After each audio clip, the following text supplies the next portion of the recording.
Hey guys, welcome to Envision and Embody. I'm Brianna. Thank you so much for joining me today. So, I wanted to come up with an analogy that would resonate with people because I know for myself, in order for me to gain control of something, I need to have a really good understanding of something. And I think analogies are a great way to gain a deeper understanding of things. Now, with anxiety, I feel like there was a long time where I was against my anxiety and I felt like I was at war with my anxiety. And there are some days where it's like you do have to be at war with your anxiety or mental illness to be on top of it. But anxiety is also something where you can befriend it. So anxiety is like the friend that tends to drink too much. And what I mean by that is it can be really fun for a while, and if anything it can actually it's an advantage. Like if your anxiety isn't fully consuming you, it's actually a superpower to be able to notice the things that other people aren't noticing. Notice the way that you're affecting the people around you. Notice, like, I'm sure anyone with anxiety has been a part of, like, if you're sitting in a room with people and you see two people having a conversation and you can tell that one person isn't reading the other person well, and it just makes you so uncomfortable. Like, anxiety is a superpower in so many ways. And I think that if we can control that superpower, it's actually pretty valuable. So anxiety in its sweet spot is that state. Like when you are in a situation where you're kind of able to read people, read how you're affecting people, but you're still present. It's not completely consuming you. That's where I would say anxiety is a superpower. And how that compares to the drunk friend is, well, when they've only had a couple of drinks and they're social butterflies and they're getting you into conversations that you're excited to be a part of and you're meeting new people and you're having fun, like that's the vibe, right? Like that's a great time. We want to stay in that sweet spot, but it's pretty hard to stay in that state without ruminating, right? Now, ruminating is something where if you have an anxiety disorder, I'm sure you're very familiar with it. It's when you hyper focus on something specific and then you're able to make it bigger and bigger and bigger in your mind.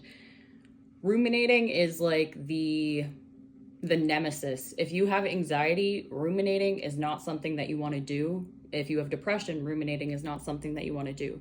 Now, obviously, easier said than done. Like, come on. I'm not saying like you're not allowed to ever ruminate. Like your brain is wired the way that it's wired, and it does take active work to be able to get it out of that state. Now, what ruminating is going to look in the sense of the drunk friend is going to look like when they just continue to want that next drink. So you can tell that they're at their cap and they continue to fiend for that next drink, right? Now, if you let them stay in that state and you allow them to ruminate, what's going to happen is they're probably going to get way too drunk. They might end up embarrassing themselves. They might lose their phone. They're probably going to make a phone call that they regret. They're going to feel like crap the next day. They might feel like crap for a couple of days. And it's going to make something that was supposed to be a fun night really not that fun anymore.